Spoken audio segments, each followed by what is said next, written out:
ನಮಸ್ಕಾರ ಸ್ನೇಹಿತರೆ, welcome back to Vijaya Sarathi ಲತಾರ ಕ್ಲಾಸಸ್. ಸೊ ಫ್ರೆಂಡ್ಸ್, ಇಂದಿನ ತರಗತಿಯಲ್ಲಿ ನಾವು SSC GD ಕಾನ್ಸ್ಟೇಬಲ್ ಎಕ್ಸಾಮ್ಗೆ ಸಂಬಂಧಿಸಿದಂತೆ ಹಿಂದಿ ಕ್ವಶನ್ ಪೇಪರ್ ಅನ್ನ ಬಿಡಿಸ್ತಾ ಇದ್ದೇವೆ. ಇದು ಜನವರಿ 10ರಂದು ನಡೆದಂತಹ 2ನೇ ಶಿಫ್ಟ್ನ ಹಿಂದಿ ವಿಷಯಕ್ಕೆ ಸಂಬಂಧಿಸಿದಂತಹ ಪ್ರಶ್ನೆ ಪತ್ರಿಕೆ ಆಗಿದೆ. ಸೊ ಇಂದಿನ ತರಗತಿಯಲ್ಲಿ ನಾವು ಇದರ ಬಗ್ಗೆ, ಈ ಪ್ರಶ್ನೆ ಪತ್ರಿಕೆ ಬಗ್ಗೆ ಅಧ್ಯಯನ ಮಾಡ್ತಾ ಇದ್ದೇವೆ. ಸೊ ಫ್ರೆಂಡ್ಸ್, ಮೊದಲನೇ ಪ್ರಶ್ನೆ ಹೀಗಿದೆ: ನಿಮ್ನಲಿಖಿत मुहावरे के लिए ಉಪಯುಕ್ತ ಸಾರ್ಥಕ್ ಶಬ್ದ ಹೈ ಅಂತ ಹೇಳಿ ಇದೆ. ಹೌದಾ? ಸೊ ಈ ಪ್ರಶ್ನೆ ಎಲ್ಲಿಂದ ಬಂದಿದೆ ಅಂತಂದ್ರೆ ಮುಹಾವರೆ ಟಾಪಿಕ್ ನಿಂದ ಕ್ವಶನ್ ಬಂದಿದೆ. ನೋಡ್ರಿ ಸರ್, ಏನಿದೆ? ನಾನಿ ಯಾದಾನ ಏನಿದೆ ರೀ ಮುಹಾವರೆ? ನಾನಿ ಯಾದಾನ ಮುಹಾವರೆ ಅರ್ಥ ಕಂಡು ಹಿಡಿಬೇಕಾಗಿದೆ. ಸೊ ಆಪ್ಷನ್ ಎ ನಾನಿ ಕೋ ಯಾದ್ ಕರ್ನಾ, ಆಪ್ಷನ್ ಬಿ छुप कर बैठ जाना, ऑप्शन सी मुसीबत देखकर घबरा जाना, ಆಪ್ಷನ್ ಡಿ ಕಿಸಿ ಸೆ ಮಿಲ್ನೆ ಕಾ ಮನ್ ಕರ್ನಾ ಅಂತ ಹೇಳಿ ಇದೆ. ಹೌದಾ? ಸೊ ಈ 4 ಆಪ್ಷನ್ ಅಲ್ಲಿ ಸಿ ಆಪ್ಷನ್ ಮುಸೀಬತ್ ದೇಖ ಕರ್ ಘಬರಾ ಜಾನ ಕರೆಕ್ಟ್ ಆಗಿದೆ. ಹೌದಾ? ನಾನಿ ಆದಾನ ಅಂತಂದ್ರೆ ಯಾವ್ದಾದ್ರು ಒಂದು ಸಮಸ್ಯೆ ಬಂದಿದೆ ಅಂತಂದ್ರೆ ನಾವು ನೆನಪಿಸ್ಕೊಳ್ತೀವಲ್ಲ ಅಂತಂದ್ರೆ ಅಂತಹ ಸಮಸ್ಯೆಯ ಗತಿ ಏನಿದೆ ಅಂತಂದ್ರೆ ತೀವ್ರವಾಗಿದೆ ಅಥವಾ ಸಮಸ್ಯೆ ಭಯಂಕರವಾಗಿದೆ ಅಂತ ಹೇಳಿ ಮೀನಿಂಗ್ ಅನ್ನು ಕೊಡ್ತಾ ಇದೆ ಇದು. ಸೊ ನಾನಿ ಆದಾನ मुहावरे का अर्थ होता है मुसीबत देख कर घबरा जाना. ओके ना? नेक्स्ट नोड्री, नेक्स्ट क्वेश्चन: समुद्र की सीमा अनंत है, वाक्य में प्रयुक्त अनंत शब्द का विलोम शब्द बताइए ಅಂತ ಹೇಳಿದ್ದಾರೆ. ಹೌದಾ? ಸೊ ಇಡೀ ಸೆಂಟೆನ್ಸ್ ನಮಗೆ ಇಂಪಾರ್ಟೆಂಟ್ ಆಗೋದಿಲ್ಲ. ನಮ್ಗೆ ಏನ್ ಬೇಕಿದೆ ಅಂತಂದ್ರೆ ಸಮುದ್ರಕ್ಕೆ ಸೀಮಾ ಅನಂತ ಹೇ, ಸಮುದ್ರದ ಏನ್ ಕೊನೆ ಇದೆ ಅಲ್ಲ, ತೀರ ಬಹಳಷ್ಟು ದೊಡ್ಡದಾಗಿದೆ, ದೂರವಾಗಿದೆ. ಸೊ ಅನಂತ ಅಂತಂದ್ರೆ ಅದಕ್ಕೆ ಅಂತೆನೇ ಇಲ್ಲ, ಸಮುದ್ರದ ತೀರಕ್ಕೆ ಅಷ್ಟೊಂದು ವಿಶಾಲವಾದಂತಹ ಸಮುದ್ರ ಇದೆ. ಸೊ ವಾಕ್ಯ ಪ್ರಯುಕ್ತ ಅನಂತ. ಹೌದಾ? ನಮಗೆ ಏನ್ ಬೇಕಾಗಿದೆ ಇಲ್ಲಿ? ಅನಂತ ಅನ್ನುವಂತಹ ಶಬ್ದ. ಈ ಅನಂತ ಶಬ್ದದ ವಿಲೋಮ ಶಬ್ದ ಏನಂತ ಹೇಳಿ ಕೇಳಿದ್ದಾರೆ. ಕೆಳಗಡೆ ಆಪ್ಷನ್ ಕೂಡ ಕೊಟ್ಟಿದ್ದಾರೆ ನೋಡ್ರಿ. ಆಪ್ಷನ್ ಎ ಅಂತಹೀನ, ಆಪ್ಷನ್ ಬಿ ಅಂತ, ಆಪ್ಷನ್ ಸಿ ಅನಂಗ, ಆಪ್ಷನ್ ಡಿ ಅಸೀಮಿತ ಅಂತ ಹೇಳಿ ಇದೆ. ಹೌದಾ? ಸೊ ಅನಂತ ಶಬ್ದದ ವಿಲೋಮ ಶಬ್ದ ಅಂತ ಆಗ್ಬಿಡ್ತದೆ. ಹೌದಾ? ಯಾವುದು ಅಂತ ಆಗ್ತದೋ ಅದು ಅನಂತ ಆಗ್ತದೆ. ಹೌದಾ? ಸೊ ಅಂತಹೀನ ಅಂತಂತಂದ್ರೆ ಅಂತೆನೇ ಆಗದೆ ಇರುವಂತದ್ದು ಅಂತ ಹೇಳಿ ಮೀನಿಂಗ್ ಅನ್ನು ಕೊಡ್ತದೆ. ಅನಂಗ ಅಂತಂತಂದ್ರೆ ದೇಹ ಅಥವಾ ಶರೀರಕ ಒಂದು ಭಾಗ ಅಂತ ಹೇಳಿ ಕೂಡ ಮೀನಿಂಗ್ ಅನ್ನು ಕೊಡ್ತದೆ. ಅಂತಂದ್ರೆ ಆಕೃತಿ ವಿಹೀನ ಅಂತ ಹೇಳಿ ಕೂಡ ಅದು ಮೀನಿಂಗ್ ಅನ್ನ ಕೊಡುತ್ತೆ. ಹೌದಾ? ಸೊ ಅನಂಗ ಇದು ಶರೀರದ ಬಗ್ಗೆ ಆಯ್ತು. ಅಸೀಮಿತ ಅಂತಂದ್ರೆ ಸೀಮಿತ ಅನ್ನುವಂಥದ್ದು ಇಲ್ಲ, ಇಷ್ಟೇ ಅಂತ ಹೇಳಿಲ್ಲ, ಅಸೀಮಿತ ಅಂತ ಹೇಳಿ ಮೀನಿಂಗ್ ಅನ್ನು ಕೊಡ್ತದೆ. ಅದೆಲ್ಲ ನಮ್ಗೆ ಬೇಕಾಗಿಲ್ಲ. ಆಪ್ಷನ್ ಬಿ ಅನಂತ, ಅನಂತದ ವಿಲೋಮ ಶಬ್ದ ಅಂತವಾಗಿದೆ. ಹೌದಾ? ನೆಕ್ಸ್ಟ್ ನೋಡ್ರಿ, ನಿಮ್ನಲಿಖಿತ में से ಅವ್ಯಯ से बना ವಿಶೇಷಣ ಶಬ್ದ ನಹಿ ಹೈ. ಹೌದಾ?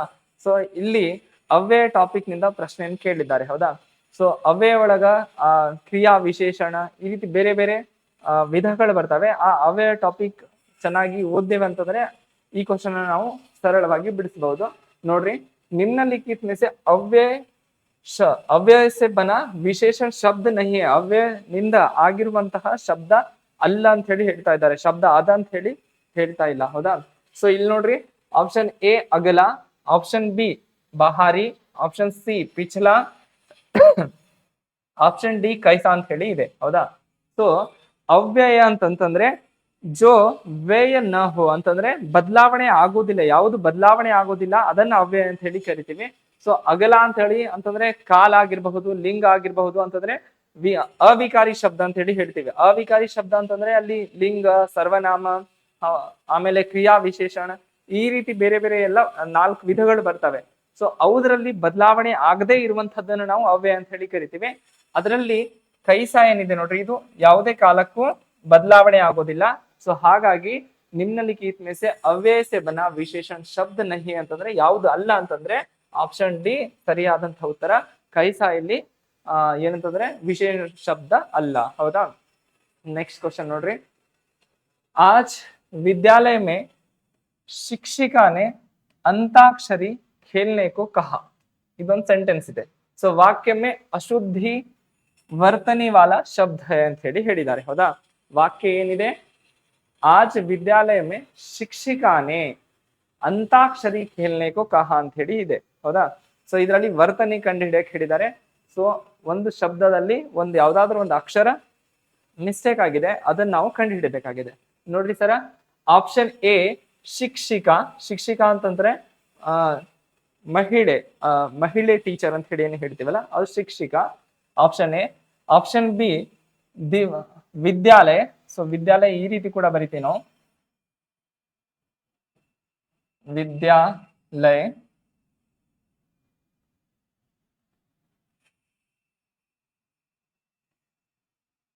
ವಿದ್ಯಾಲಯ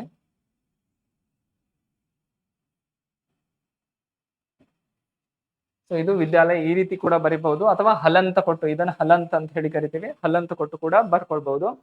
ಇಲ್ಲಿ ನೋಡ್ರಿ, ಆಪ್ಷನ್ ಸಿ ಖೇಲ್ನೆ ಕೋ ಕಹಾ, ಆಪ್ಷನ್ ಡಿ ಅಂತಾಕ್ಷರಿ ಅಂತ ಹೇಳಿ ಇದೆ ಹೌದಾ. ಸೊ ಆಜ್ ವಿದ್ಯಾಲಯ ಮೇ ಶಿಕ್ಷಿಕಾನೆ ಅಂತಾಕ್ಷರಿ ಖೇಲ್ನೆ ಕೋ ಕಹಾ ಅಂತಂದ್ರೆ ಅಂತಾಕ್ಷರಿ ಕನ್ನಡದಲ್ಲಿ ಕೂಡ ಅದನ್ನೇ ಕರಿತೀವಿ ಅಂತಂದ್ರೆ ಅಂತಾಕ್ಷರಿ ಅಂತ ಹೇಳಿ ಹೇಳಂಗಿಲ್ಲ, ಇದೊಂದು ಪ್ರಕಾರದ ಗೇಮ್ ಆಗಿದೆ, ಆಟವಾಗಿದೆ. ಅಂತಾಕ್ಷರಿ ಅಂತ ಹೇಳಿ ಕರೆಯಂಗಿಲ್ಲ ನಾವು, ಅಂತ್ಯಾಕ್ಷರಿ. ಅಂತ್ಯಾಕ್ಷರಿ ಹೌದಾ. ಅಂತ್ಯಾಕ್ಷರಿ ಸರಿಯಾದಂತಹ ಏನಿದೆ ಅಂತಂದ್ರೆ ವರ್ತನೆಯಾಗಿದೆ ಹೌದಾ. ಸೊ ಅಂತ್ಯಾಕ್ಷರಿ ಇಲ್ಲಿ ಬರೆದಿಲ್ಲ ಹೌದಾ. ಸೊ ಅಂತಾಕ್ಷರಿ ಆಗಿದೆ, ಅಂತ್ಯಾಕ್ಷರಿ ಆಗ್ಬೇಕಾಗಿತ್ತು. ಸೊ ಹಾಗಾಗಿ ಆಪ್ಷನ್ ಡಿ ಇಲ್ಲಿ ಸರಿಯಾದಂತಹ ಉತ್ತರವಾಗಿದೆ. ಇಲ್ಲಿ ವರ್ತನೆ ಯಾವ್ದ್ರಲ್ಲಿ ಅಶುದ್ಧಿ ಕಂಡು ಬರ್ತಾ ಇದೆ ನಮಗಂತಂದ್ರೆ ಅಂತಾಕ್ಷರಿ ಶಬ್ದದಲ್ಲಿ ಕಂಡು ಬರ್ತಾ ಇದೆ. ಅಂತಾಕ್ಷರಿ ಅಲ್ಲ, ಅದು ಅಂತ್ಯಾಕ್ಷರಿ ಆಗ್ತದೆ ಹೌದಾ. ಸೊ ಅಂತ್ಯಾಕ್ಷರಿ ಏನಿದೆ ಅಂತಂದ್ರೆ ಇಲ್ಲಿ ಸರಿಯಾದಂತಹ ಉತ್ತರವಾಗಿದೆ. ನೋಡ್ರಿ ನೆಕ್ಸ್ಟ್ ಪ್ರಶ್ನೆ, नेक्स्ट क्वेश्चन, मूल क्रिया, प्रथम प्रेरणार्थक क्रिया और द्वितीय प्रेरणार्थक क्रिया का सही शब्द क्रम चुनिए ಅಂತ ಹೇಳಿ ಇದೆ ಹೌದಾ. ಸೊ ಇಲ್ಲಿ ನಾವು ಮೂರನ್ನ ಮೊದಲು ತಿಳ್ಕೊಳ್ಬೇಕು. ಒಂದು ಮೂಲ ಕ್ರಿಯಾ, ಮೂಲ ಕ್ರಿಯಾ, ಮೂಲ ಕ್ರಿಯಾ ಇದು ಒಂದನೇದು. ಎರಡನೇದು ಪ್ರಥಮ ಪ್ರೇರಣಾರ್ಥಕ್, ಪ್ರಥಮ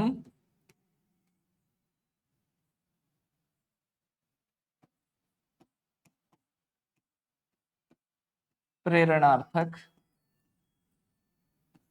ಹೌದಾ.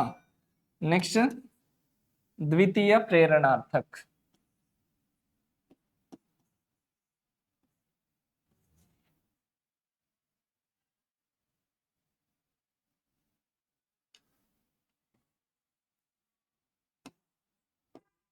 ಈ ರೀತಿ ಕೂಡ ಎರಡು ರೀತಿಯಲ್ಲಿ ಕೂಡ ಬರಿಬಹುದು ನಾವು. ದ್ವಿತೀಯ ಪ್ರೇರಣಾರ್ಥ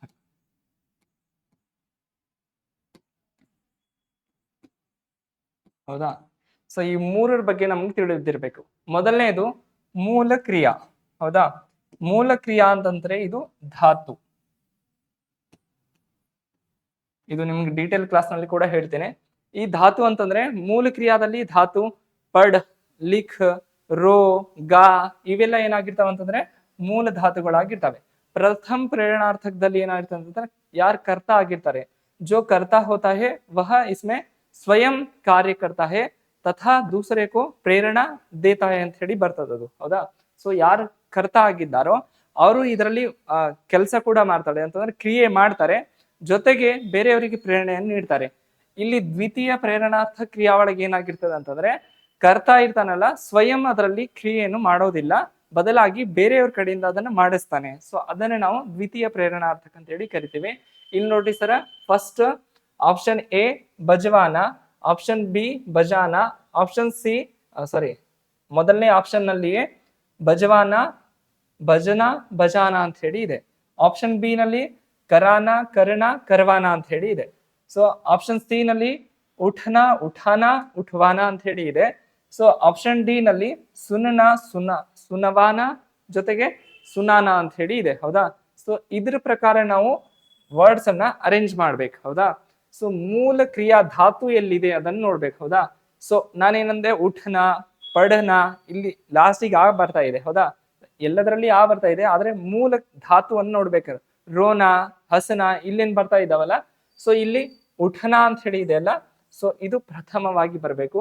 ಜೊತೆಗೆ ಉಠಾನ ಫಸ್ಟ್ ಏಳುವುದು, ನಂತರ ಏಳಿಸುವುದು. ಜೊತೆಗೆ ಇಲ್ಲಿ ಕೂಡ ಉಠ್ವಾನ ಅಂತಂದ್ರೆ ಬೇರೆಯವ್ರ ಕಡೆಯಿಂದ ಎಬ್ಬಿಸುವಂಥದ್ದು ಅಂತ ಹೇಳಿ ಮೀನಿಂಗ್ ಅನ್ನು ಕೊಡುತ್ತದೆ. ಹೌದಾ? ಸೊ ಇಲ್ಲಿ ಆಪ್ಷನ್ ಸಿ ಸರಿಯಾಗಿದೆ. ಫಸ್ಟ್ ಉಠನ, ಇಲ್ಲಿ ಬೇರೆ ಆಪ್ಷನ್ ನೋಡ್ರಿ, ಫಸ್ಟಿಗೆ ಬಜವಾನ ಅಂತಿದೆ. ಬಜವಾನ ಅಂತಂದ್ರೆ ಅದು ಏನಿದೆ ಅಂತಂದ್ರೆ ದ್ವಿತೀಯ ಪ್ರೇರಣಾರ್ಥಕ್ಕಿದೆ. ಇಲ್ಲಿ ಕರಾನ ಅಂತಿದೆ. ಕರಾನ ಅಂತಂದ್ರೆ ಪ್ರಥಮ ಪ್ರೇರಣಾರ್ಥಕವಾಗಿದೆ. ಹೌದಾ? ಇಲ್ಲಿ ಸುನನ ಅಂತ ಹೇಳಿ ಇದೆ ಆಪ್ಷನ್ ಡಿ ನಲ್ಲಿ. ಸುನನ ಅಂತಂತಂದ್ರೆ ಇದು ಕೂಡ ಪ್ರಥಮ ಪ್ರೇರಣಾರ್ಥಕ್ಕಿದೆ. ಹೌದಾ? ಸೊ ಹಾಗಾಗಿ ನಮಗೆ ಅವ್ರು ಏನ್ ಹೇಳಿದ್ದಾರೆ, ಮೊದಲ ಮೂಲ ಕ್ರಿಯಾ, ನಂತರ ಪ್ರಥಮ ಪ್ರೇರಣಾರ್ಥಕ್, ನಂತರ ದ್ವಿತೀಯ ಪ್ರೇರಣಾರ್ಥಕ್ ಅಂತ ಹೇಳಿ ಹೇಳಿದ್ದಾರೆ. ಸೊ ಹಾಗಾಗಿ ಪ್ರಥಮ ಪ್ರೇರಣಾರ್ಥ ಮೂಲ ಉಠನ, ಆಮೇಲೆ ಪ್ರಥಮ ಪ್ರೇರಣಾರ್ಥಕ ಉಠಾನ ಆಪ್ಷನ್, ಆಮೇಲೆ ದ್ವಿತೀಯ ಪ್ರೇರಣಾರ್ಥಕ್ಕೆ ಏನಿದೆ ಉಠ್ವಾನ ಇದೆ. ಸೊ ಹಾಗಾಗಿ ಆಪ್ಷನ್ ಸಿ ಸರಿಯಾದಂತಹ ಉತ್ತರ ಆಗುತ್ತೆ. ನೆಕ್ಸ್ಟ್ ಕ್ವಶನ್ ನೋಡ್ರಿ, ದೋಪಹರ್ ಅಂತ ಹೇಳಿ ಇದೆ. ಹೌದಾ? दोपहर उपयुक्त वाक्य में रिक्त स्थान का उपयुक्त विकल्प निम्न में से क्या होगा ಅಂತ ಹೇಳಿ ಕೊಟ್ಟಿದ್ದಾರೆ. ಹೌದಾ? ಸೊ ದೋಪಹರ್ ಅಂತ ಬರ್ದು ಅವ್ರು ಏನ್ ಮಾಡಿದ್ದಾರೆ ಅಂತಂದ್ರೆ ಡ್ಯಾಶ್ ಬಿಟ್ಟಿದ್ದಾರೆ, ಬಿಟ್ಟ ಸ್ಥಳವನ್ನು ಬಿಟ್ಟಿದ್ದಾರೆ, ಅದನ್ನ ಫುಲ್ಫಿಲ್ ಮಾಡ್ಬೇಕಾಗಿದೆ. ಹೌದಾ? ಸೊ ದೋಪಹರ್ ಅಂತಂದ್ರೆ ಮೊದಲಿಗೆ ನಮ್ಗೆ ಏನ್ ಗೊತ್ತಿರ್ಬೇಕಂತಂದ್ರೆ ದೋಪಹರ ಮೀನಿಂಗ್ ಗೊತ್ತಿರ್ಬೇಕು. ನೋಡ್ರಿ ಇಲ್ಲಿ ದೋಪಹರ್, ದೋಪಹರ್ ಅಂತಂದ್ರೆ ಇದು ಪಹರ್ ಅಂತಂದ್ರೆ ಮೊದಲಿಗೆ ದೋ ಅಂತಂದ್ರೆ ಎರಡು. ಹೌದಾ? ದೋ ಅಂತಂದ್ರೆ ಎರಡು, ಪಹರ್ ಇಂಗ್ಲಿಷ್ ನಲ್ಲಿ ಕೂಡ ಪಹರ್ ಅಂತ ಹೇಳಿ ಹೇಳ್ತಾರೆ.